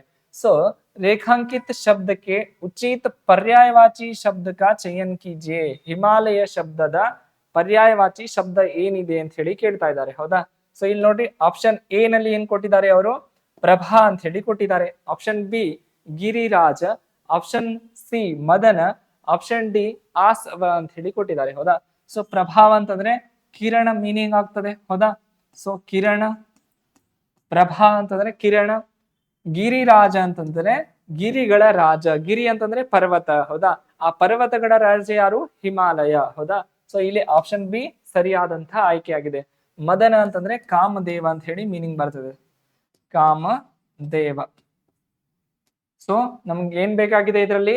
ಹಿಮಾಲಯ ಭಾರತ್ ಕಾ ತಾಜ್ ಹೈ, ಹಿಮಾಲಯ ಭಾರತದ ಕಿರೀಟದಂತಿದೆ ಅಥವಾ ಹಿಮಾಲಯ ಭಾರತದ ರಾಜ ಪರ್ವತವಾಗಿದೆ. ಸೊ ರೇಖಾಂಕಿತ ಶಬ್ದ ಮೇ ಉಚಿತ ಪರ್ಯಾಯವಾಚಿ ಶಬ್ದ ಕಾ ಚಯನ್ ಕೀಜಿಯೇ ಅಂತ ಹೇಳಿ ಹೇಳಿದ್ದಾರೆ. ಸೊ ಹಿಮಾಲಯದ ಪರ್ಯಾಯವಾಚಿ ಶಬ್ದ ಯಾವುದಾಗಿದೆ ಅಂತಂದ್ರೆ ಗಿರಿರಾಜ ಆಗಿದೆ. ಹೌದಾ? चलो नेक्स्ट क्वेश्चन नोड्री, आकलन शब्द के लिए इनमें से उपयुक्त पर्यायवाची शब्द कौन सा है ಅಂತ ಹೇಳಿ ಇದೆ. ಹೌದಾ? ಸೊ ಆಕಲನ್ ಏನಿದೆ ರೀ ಸರ? ಆಕಲನ್ ಅಂತ ಹೇಳಿ ಶಬ್ದ ಇದೆ. ಹೌದಾ? ಆಕಲನ್ ಅಂತಂದ್ರೆ ಇದರಲ್ಲಿ ಮೌಲ್ಯಮಾಪನ ಅಂತ ಹೇಳಿ ಮೀನಿಂಗ್ ಅನ್ನು ಕೊಡ್ತದೆ. ಹೌದಾ? ಆಕಲನ್ ಅಂತಂದ್ರೆ ಆಕಲನ್ ಶಬ್ದ ಮೀನಿಂಗ್ ಏನ್ ಕೊಡ್ತದೆ ಅಂತಂದ್ರೆ ಮೌಲ್ಯಮಾಪನ, ಮೌಲ್ಯಮಾಪನ. हौदा। सो मौल्यमापन ಅಂತ ಹೇಳಿ ಇದೆ. आकलन शब्द के लिए कौन सा शब्द हमें पहचानना है? पर्यायवाची शब्द पहचानना है. हौदा. ಇಲ್ಲಿ ನೋಡ್ರಿ ಆಪ್ಷನ್ ಎ ಅಗಣನ, ಆಪ್ಷನ್ ಬಿ ಗಣನ, ಆಪ್ಷನ್ ಸಿ ಶರಣ, ಆಪ್ಷನ್ ಡಿ ನೂತನ ಅಂತ ಹೇಳಿ ಇದೆ. ಹೌದಾ. ನೂತನ ಮೀನಿಂಗ್ ಏನಾಗುತ್ತೆ ರೀ? ಹೊಸದು. ನೂತನ ಅಂತಂದ್ರೆ ಹೊಸದು. ಹೌದಾ. ಶರಣ ಅಂತಂದ್ರೆ ಶರಣಾರ್ಥಿ. ಹೌದಾ. ಶರಣಾರ್ಥಿ. ಹೌದಾ. ಗಣನ ಅಂತಂದ್ರೆ ಎಣಿಕೆ. ಹೌದಾ. ಅಗಣ ಅಂತಂದ್ರೆ ಆಕಲನ್ ಶಬ್ದಕ ಪರ್ಯಾಯವಾಚಿ ಅಂತಂದ್ರೆ ಮೌಲ್ಯಮಾಪನ ಅಂತಂದ್ರೆ ಅಗಣನ ಇಲ್ಲಿ ಸರಿಯಾದಂತಹ ಆಯ್ಕೆ ಆಗಿದೆ. ಆಪ್ಷನ್ ಎ ಸರಿಯಾದಂತಹ ಆಯ್ಕೆ ಆಗಿದೆ. ಓಕೆನಾ. ನೆಕ್ಸ್ಟ್ ಕ್ವಶನ್ ನೋಡ್ರಿ ಸರ್. ಇದು ಇಲ್ಲಿವರೆಗೆ ನಾವು ಅಂತಂದ್ರೆ ವ್ಯಾಕರಣದ ವಿವಿಧ ಭಾಗಗಳಿಂದ ಪ್ರಶ್ನೆಗಳನ್ನು ಕಂಡಿದ್ದೇವೆ. ಇವಾಗ ಯಾವ್ದ್ರ ಬೇಸ್ ಮೇಲೆ ಕ್ವಶನ್ ಕೇಳಲಾಗ್ತದೆ ಅಂತಂದ್ರೆ ಗದ್ಯಾಂಶದ ಬೇಸ್ ಮೇಲೆ.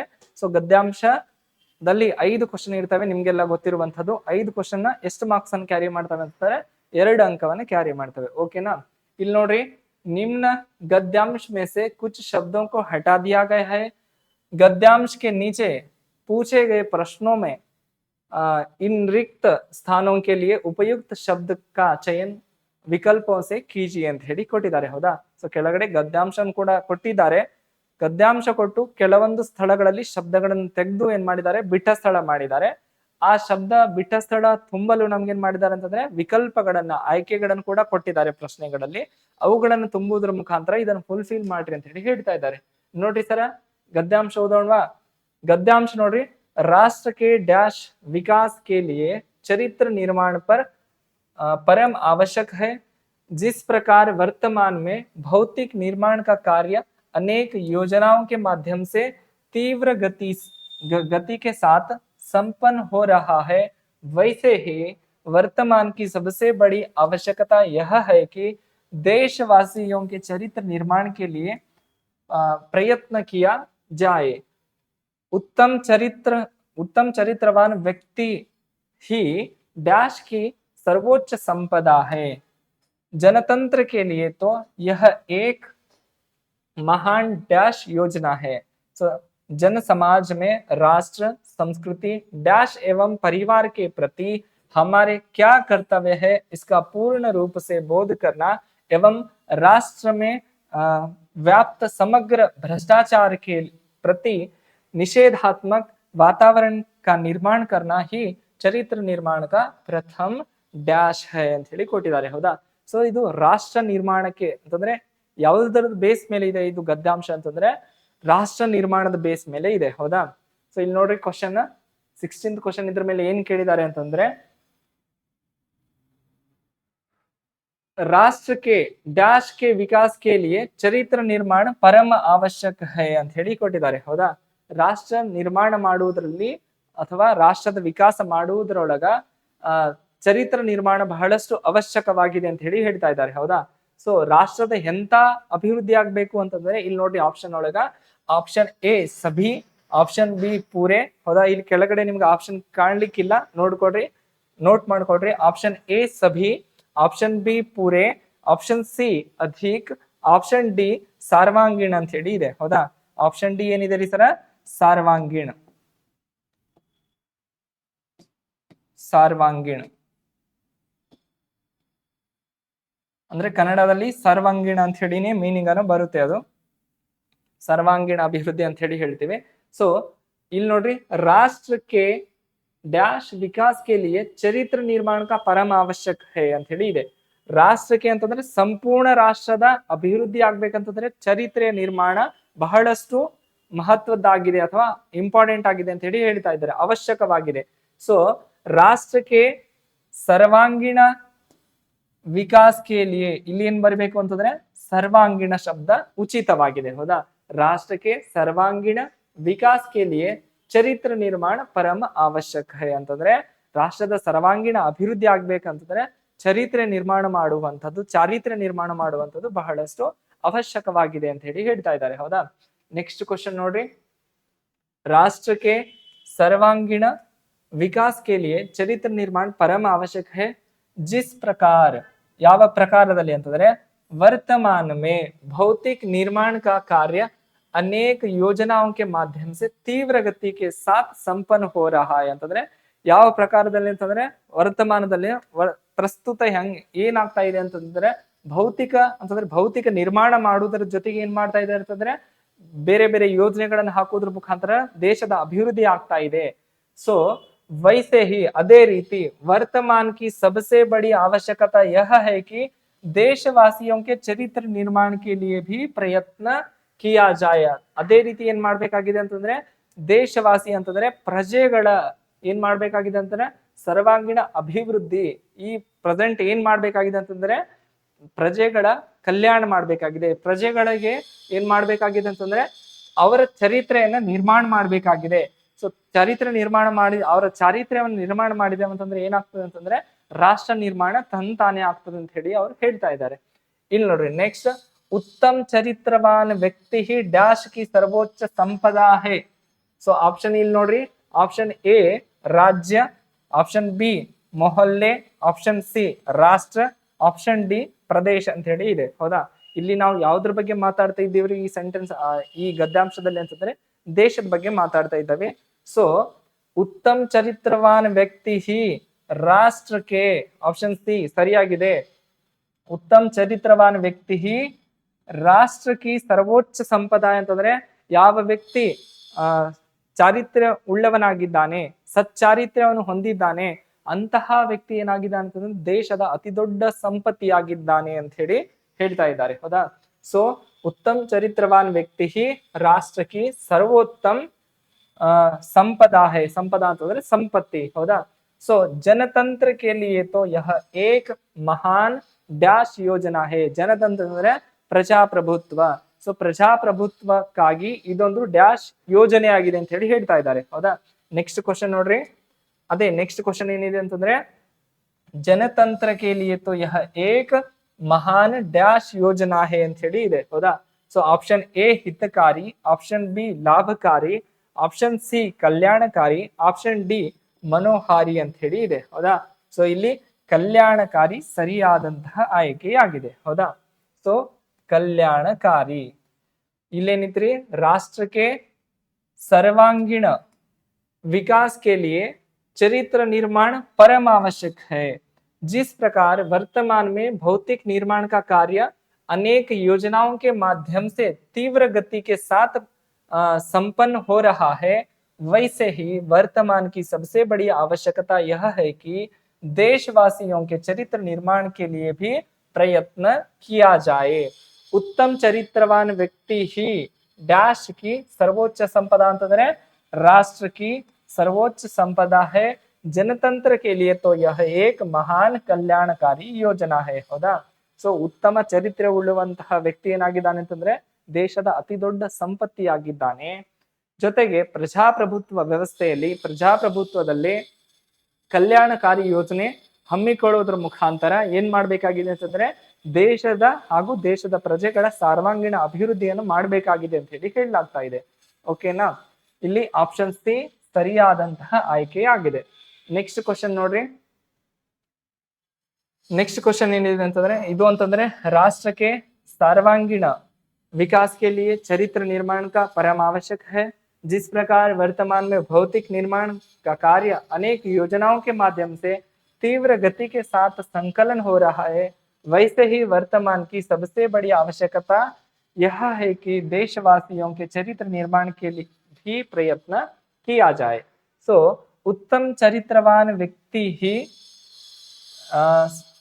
देश राष्ट्र का सर्वोच्च संपदा है. जनतंत्र के लिए तो यह एक महान कल्याणकारी योजना है. जन समाज में राष्ट्र संस्कृति डैश एवं परिवार के प्रति हमारे क्या कर्तव्य है, इसका पूर्ण रूप से बोध करना एवं राष्ट्र में व्याप्त समग्र भ्रष्टाचार के प्रति निषेधात्मक वातावरण का निर्माण करना ही चरित्र निर्माण का प्रथम डैश है ಅಂತ ಹೇಳಿ ಕೊಟ್ಟಿದ್ದಾರೆ. ಸೊ ಇದೇ ಒಂದೇ ಸೆಂಟೆನ್ಸ್ ಒಳಗೆ ಎರಡು ಕ್ವಶನ್ ಅನ್ನು ಮಾಡಿದ್ದಾರೆ. ಹೌದಾ, ಸೊ जन समाज में राष्ट्र संस्कृति डैश एवं परिवार के प्रति हमारा कर्तव्य है ಅಂತಂದ್ರೆ ನಮ್ದು ಪರಮ ಕರ್ತವ್ಯ ಏನಾಗಿದೆ, ಯಾವುದರ ಪ್ರತೀಕವಾಗಿ ಅಂತಂದ್ರೆ ರಾಷ್ಟ್ರ ಪರಿವಾರಕ್ಕೆ ಏನ್ ಕೊಡ್ಬೇಕು ನಾವು, ಸಂಸ್ಕೃತಿಗೆ ನಾವು ಏನ್ ಮಾಡ್ಬೇಕು, ಪರಿವಾರಕ್ಕೆ ನಮ್ದು ಏನ್ ಕರ್ತವ್ಯ ಇದೆ, ಪರಿವಾರ ಅಂತಂದ್ರೆ ಕುಟುಂಬಕ್ಕೆ. ಸೊ ಇದ್ರ ಬಗ್ಗೆ ಹೇಳ್ತಾ ಇದ್ದಾರೆ. ಸೊ ಇಲ್ಲಿ ಬಿಟ್ಟ ಸ್ಥಳ ಜನ ಸಮಾಜ ಮೇ ರಾಷ್ಟ್ರ ಸಂಸ್ಕೃತಿ ಡ್ಯಾಶ್ ಏವಂ ಪರಿವಾರ का ಅಂತ ಹೇಳಿ ಹೇಳ್ತಾ ಇದ್ದಾರೆ. ಹೌದಾ? ಸೊ ಇಲ್ಲಿ ಸಮಾಜ ಅಂತ ಹೇಳಿ ಇದೆ. ಆಪ್ಷನ್ ಎ ರಾಜ್ಯ, ಆಪ್ಷನ್ ಬಿ ಲೋಗ, ಆಪ್ಷನ್ ಸಿ ರಾಷ್ಟ್ರ, ಆಪ್ಷನ್ ಡಿ ಇಲ್ಲಿ ಏನಿದೆ ಅಂತಂದ್ರೆ ಸಮಾಜವಾಗಿದೆ. ಹೌದಾ? ಆಪ್ಷನ್ ಡಿ ಸಮಾಜ ಇದೆ. ಹೌದಾ? ಸಮಾಜ್. ಸೊ जन समाज में राष्ट्र संस्कृति समाज एवं ಇಲ್ಲಿ ಏನಾಗಬೇಕು, ಸಮಾಜ एवं ಪರಿವಾರ के ಪ್ರತಿ हमारे क्या ಕರ್ತವ್ಯ है. ಹೌದಾ? ಸೊ ನಮ್ ಜನ ಸಮಾಜ ಅಂತಂದ್ರೆ ನಮ್ದು ಏನ್ ಕರ್ತವ್ಯ ಇದೆ, ಎಲ್ಲಿ ರಾಷ್ಟ್ರದ ಪ್ರತಿ, ರಾಷ್ಟ್ರ ಸಂಸ್ಕೃತಿ, ನಮ್ ಸಂಸ್ಕೃತಿ ಜೊತೆಗೆ ನಮ್ ಸಮಾಜ ಹಾಗೂ ನಮ್ಮ ಕುಟುಂಬಕ್ಕೆ ನಾವು ಏನನ್ನು ಕೊಡ್ಬೇಕು, ಕೊಡುಗೆ, ನಮ್ದು ಕರ್ತವ್ಯ ಏನಿದೆ ಅಂತ ಹೇಳಿ ಹೇಳಲಾಗ್ತಾ ಇದೆ. ಸೊ हमारे क्या कर्तव्य है इसका पूर्ण रूप से बोध करना एवं राष्ट्र में व्याप्त समग्र भ्रष्टाचार के प्रति निषेधात्मक वातावरण का निर्माण करना ಅಂತಂದ್ರೆ ದೇಶದಲ್ಲಿ ತಾಂಡವವಾಡ್ತಾ ಇರುವಂತಹ ಭ್ರಷ್ಟಾಚಾರವನ್ನು ಹೇಗೆ ತೊಲಗಿಸಬೇಕು. ಹೌದಾ?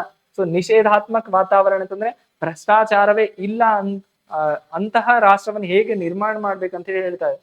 ಕರ್ನಾ ಹೇ ಚರಿತ್ರ ನಿರ್ಮಾಣ ಕಾ ಪ್ರಥಮ ಡ್ಯಾಶ್ ಹೇ ಅಂತ ಹೇಳಿ ಹೇಳ್ತಾ ಇದ್ದಾರೆ. ಹೌದಾ? ನೆಕ್ಸ್ಟ್ ಕ್ವಶನ್ ನಲ್ಲಿ ಏನಿದೆ ಅಂತಂದ್ರೆ ಸೋಪಾನ್ ಹೇ ಅಂತ ಹೇಳಿ ಹೇಳ್ಬಹುದು ನಾವು. ಹೌದಾ? ಸೋಪಾನ್. ಆಪ್ಷನ್ ಇಲ್ಲಿ ಸಿ ಸರಿಯಾಗಿದೆ. ಸೋಪಾನ್ ಅಂತಂದ್ರೆ ಹಂತ, ಮೊದಲ ಹೆಜ್ಜೆ ಅಂತ ಹೇಳಿ ಹೇಳ್ತಾ ಇದ್ದಾರೆ, ಹೇಳ್ಬಹುದು. ಹೌದಾ? ಸೊ ಲಾಸ್ಟ್ ಅಲ್ಲಿ ಫುಲ್ ಮೀನಿಂಗ್ ಅನ್ನು ನಿಮ್ಗೆ ತಿಳಿಸ್ತೇನೆ. ಇವಾಗ ನಮ್ಗೆ ಏನ್ ಸಿಕ್ತು ಅಂತಂದ್ರೆ ಸೋಪಾನ್ ಅಂತ ಹೇಳಿ ಸಿಕ್ತು. ಇವಾಗ ನೋಡ್ಕೊಡ್ರಿ ಫಸ್ಟ್ ನಿಂದ. ರಾಷ್ಟ್ರಕ್ಕೆ सर्वांगीण विकास के लिए चरित्र निर्माण का परम आवश्यक है.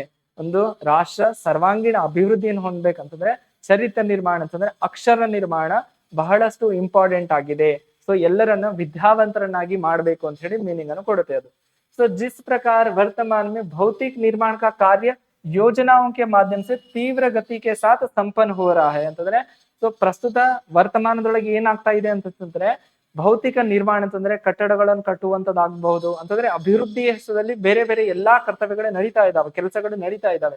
ಅದೇ ಪ್ರಕಾರ वैसे ही वर्तमान की सबसे बड़ी आवश्यकता यह है कि देशवासियों के चरित्र निर्माण का भी ಪ್ರಯತ್ನ किया जाए. ದೇಶವಾಸಿ ಅಂತಂದ್ರೆ ಪ್ರಜೆಗಳ ಕಲ್ಯಾಣಕ್ಕಾಗಿಯೂ ಕೂಡ ಯೋಜನೆಗಳನ್ನ ಹಮ್ಮಿಕೊಳ್ತಾ ಇದ್ದಾರೆ, ಹೆಚ್ಚೆಚ್ಚಾಗಿ ಹಮ್ಮಿಕೊಳ್ಬೇಕು ಅಂತ ಹೇಳಿ ಮೀನಿಂಗ್ ಅನ್ನು ಕೊಡ್ತಾ ಇದೆ. ಹೌದಾ?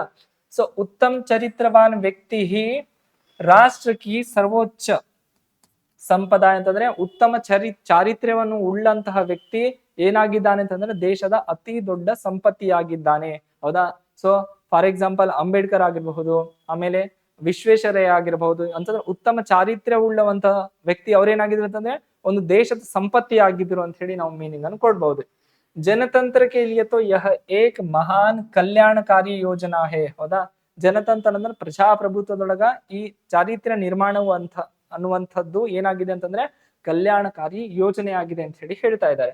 ಸೊ ಜನ ಸಮಾಜ ಮೇ ರಾಷ್ಟ್ರ ಸಂಸ್ಕೃತಿ समाज एवं परिवार के प्रति हमारे क्या कर्तव्य है इसका पूर्ण रूप से बोध करना एवं राष्ट्र में व्याप्त समग्र भ्रष्टाचार के प्रति निषेधात्मक वातावरण का निर्माण करना ही चरित्र निर्माण का प्रथम सोपान है ಅಂತಂದ್ರೆ ರಾಷ್ಟ್ರ ಸಂಸ್ಕೃತಿ ಮತ್ತು ಪರಿವಾರಕ್ಕೆ ಏನ್ ಕರ್ತವ್ಯವನ್ನು ಸಲ್ಲಿಸಬೇಕು, ನಾವು ಏನ್ ಕರ್ತವ್ಯ ಅದ್ರ ಪ್ರತಿಯಾಗಿ ನಾವು ಏನ್ ಕರ್ತವ್ಯವನ್ನು ಮಾಡ್ಬೇಕು, ಜೊತೆಗೆ ಏನ್ ಮಾಡ್ಬೇಕಂತಂದ್ರೆ ಭ್ರಷ್ಟಾಚಾರದ ನಿರ್ಮೂಲನೆಗಾಗಿ ಏನೆಲ್ಲಾ ಪ್ರಯತ್ನವನ್ನು ಮಾಡಬಹುದು. ಹೌದಾ? ಸೊ ಭ್ರಷ್ಟಾಚಾರ ನಿಷೇಧಾತ್ಮಕ ವಾತಾವರಣ ಅಂತಂದ್ರೆ ಭ್ರಷ್ಟಾಚಾರಕ್ಕಾಗಿ ಎಂತಹ ವಾತಾವರಣ ಕ್ರಿಯೇಟ್ ಮಾಡ್ಬೇಕಂತಂದ್ರೆ ಭ್ರಷ್ಟಾಚಾರವೇ ಇಲ್ಲ ಅನ್ನುವಂತಹ ವಾತಾವರಣ ಕ್ರಿಯೇಟ್ ಮಾಡ್ಬೇಕು. ಅದೇ ಚರಿತ್ರ ನಿರ್ಮಾಣದ ಮೊದಲ ಹಂತವಾಗಿದೆ. ಸೋಪಾನ ಅಂತಂದ್ರೆ ಸೋಲೆ ಗೆಲುವಿನ ಸೋಪಾನ ಅಂತ ಹೇಳಿ ಕೇಳಿರ್ಬೋದು. ಹೌದಾ? ಸೋಪಾನ ಪದದ ಮೀನಿಂಗ್ ಏನಾಗ್ತದೆ ಇಲ್ಲಿ ಹಂತ ಅಥವಾ ಮೊದಲ ಹೆಜ್ಜೆ ಅಂತ ಆಗುತ್ತೆ. ಹೌದಾ? ಸೊ ಚರಿತ್ರ ನಿರ್ಮಾಣ ಮಾಡುವಂತದ್ದು ಏನಾಗಿದೆ ಅಂತಂದ್ರೆ ಚಾರಿತ್ರ್ಯ ನಿರ್ಮಾಣ ಹೇ ಕ್ಯಾ ಹೇ. ಸೊ ರಾಷ್ಟ್ರ ನಿರ್ಮಾಣಕ ಪ್ರಥಮ ಸೋಪಾನ ಅಂತ ಹೇಳಿ ಹೇಳ್ಬಹುದು. ಸೊ ಆಪ್ಷನ್ ಸಿ ಸರಿಯಾದಂತ ಆಯ್ಕೆಯಾಗಿದೆ. ಸೊ ಇಲ್ಲಿವರೆಗೆ ನಾವು ಇದೇ ಜನವರಿ ಅಂತಂದ್ರೆ ಕಳೆದ ಜನವರಿಯಲ್ಲಿ ನಡೆದಂತಹ ಅಂದ್ರೆ 2022 ನೋಟಿಫಿಕೇಶನ್ 2023 ಜನವರಿ 1ನೇ ತಾರೀಕು ನಡೆದಂತ 2ನೇ ಶಿಫ್ಟ್ ನ ಪ್ರಶ್ನೆ ಪತ್ರಿಕೆನ ನಾವು ಇವತ್ತು ಬಿಡಿಸಿದ್ವಿ. ಇದರಲ್ಲಿ ನಿಮ್ಗೆ ಏನಾದ್ರೂ ಡೌಟ್ಸ್ ಇತ್ತ ಅಂತಂದ್ರೆ, ಏನಾದ್ರೂ ಕೇಳೋದಿತ್ತಂತಂದ್ರೆ ಸೊ ನೀವೇನ್ ಮಾಡ್ಬಹುದು ಅಂತಂದ್ರೆ ಕಮೆಂಟ್ ಬಾಕ್ಸ್ ನಲ್ಲಿ ಕಮೆಂಟ್ ಮಾಡೋದ್ರ ಮುಖಾಂತರ ನಮಗೆ ತಿಳಿಸಬಹುದು. ಜೊತೆಗೆ ಈ ಕ್ಲಾಸ್ ನ PDF ಆಗಿರಬಹುದು, ಜೊತೆಗೆ ನಿಮಗೆ ಥಿಯರಿ ಕ್ಲಾಸ್ ಬೇಕಾಗಿತ್ತಂತಂದ್ರೆ ನೀವು ಪ್ಲೇಸ್ಟೋರ್ ನಿಂದ ಲತಾರಾ ಆಪ್ ಅನ್ನ ಡೌನ್ಲೋಡ್ ಮಾಡೋದ್ರ ಮುಖಾಂತರ ಅಲ್ಲಿ ನೀವು ಥಿಯರಿ ಕ್ಲಾಸ್ ಅನ್ನು ಕೂಡ ನೋಡ್ಕೊಳ್ಬಹುದು. ಜೊತೆಗೆ PDF ನೋಟ್ಸ್ ಕೂಡ ಅಲ್ಲಿ ಅವೈಲೇಬಲ್ ಇದ್ದಾವೆ, ಅಲ್ಲಿ ನೀವು ನೋಡ್ಕೊಳ್ಬಹುದು. ಓಕೆನಾ? ಸೊ ಮತ್ತೆ ಮುಂದಿನ ಕ್ಲಾಸ್ ನಲ್ಲಿ ಭೇಟಿ ಆಗೋಣ. ಅಲ್ಲಿವರೆಗೂ ಚೆನ್ನಾಗಿ ಓದ್ರಿ. Thank you.